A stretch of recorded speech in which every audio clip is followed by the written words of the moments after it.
the best way I can put it is that acting is bad acting. Good acting is just authentic behavior. Just being.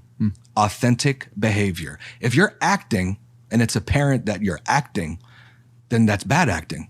Because a good actor, you're so like, you believe the reality of their performance that you're not even aware that this person is acting. You feel me? Yeah, absolutely. So it's just about authentic behavior. Now the question is, sometimes a role is very similar to like for the roles I've had roles that weren't that much of a stretch because they were so similar to me. The Kevin Hart as roles, a person, the right? Dwayne Johnson roles, right? Where it's like made for you, right? And then there's sometimes roles that are completely different than like think about like Daniel Day-Lewis, where like it's just like you just completely disappear. You know what I mean? It's like completely like somebody else. You know, if you're playing a role like Gangs of New York, where it's like I don't know what it's like to be a fucking like cutthroat gangster in 1868. You know what I mean? Even like McConaughey and Dallas Buyers Club, like all those all those roles where the actor envelops themselves so much and just turns into that Heath Ledger, person. the Joker. 100%. You know what I'm saying? But then you also have actors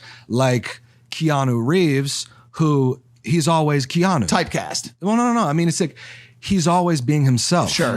Like you know what I'm saying? Like he's always Keanu, and he fucking kills it. And he's an amazing actor. You know what I'm saying? So like there's different ways of going about it, but no matter what, you have to behave authentically, right? So, but sometimes that authenticity might be more of a stretch versus less of a stretch, right? But either way, even if you're playing a role that is completely like the opposite of you, right? If I'm doing a role that it has like is completely different than how I really am as a person, you still have to create an authenticity within yourself that is going to ring true, even though you know that you don't have anything in common with that character.